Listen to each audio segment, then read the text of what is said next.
Last weekend, Dawn and I took a couple of days to visit our daughter and her family in Colorado. It was good to see them doing so well. I also took a day to ski Vail. It's a bucket list thing that I've wanted to do since I was a kid. What's on your bucket list? I started out on the easier slopes, some of which went on for miles. There were moments when I felt like I could just glide along effortlessly, surrounded by the beauty of God's creation that we call the Rocky Mountains. I found myself taking a deep breath and wondering, is this what heaven feels like? By contrast, the day before, we had gone to visit the site of the Marshall Fire that ripped through Superior at the beginning of this month. Here's a map of Denver. These are the Rocky Mountains. Here's Lafayette, where our daughter lives, and just 3 miles away is Superior. It was profoundly devastating.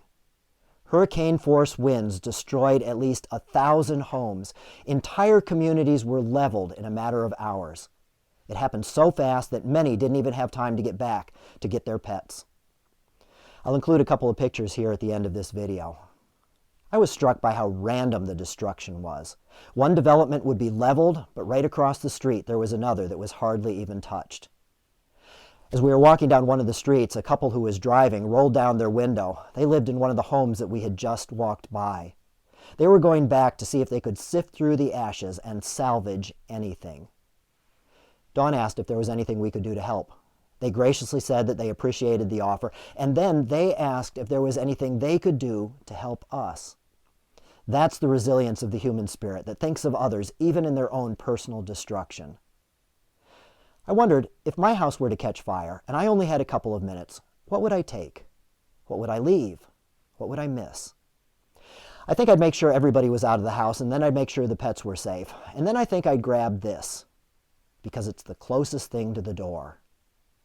What would you take? I realize that it's just stuff, but it's also memories and stories and history. I wondered if folks there were wondering, where is God? It's a good question. Where is God when something like this happens? And I thought about the shortest verse in the Bible. Do you know what it is? 2 words. Jesus wept. Jesus weeps twice.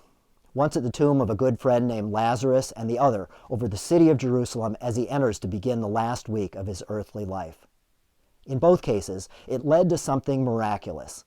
He said to Lazarus, "Come out," and he was alive again. In Jerusalem, we see the depth of his love for us and his longing for our salvation as he gave his life on the cross. Don't you think that it's only when we let our hearts be broken that God can work his miracles? What breaks your heart? What drives you to your knees and inspires you to do something about it? Please join me in praying for those who are grieving the loss of someone in the Marshall Fire. Please join me in praying for those who lost everything and are literally putting their lives back together. Please join me in praying for those who are living in fear of what might happen next. And please join me in praying for those who are part of the relief effort by providing help and hope. This is our Thursday, January 27th edition of a video series we call Stronger Faith. Stay safe and be well. God bless you.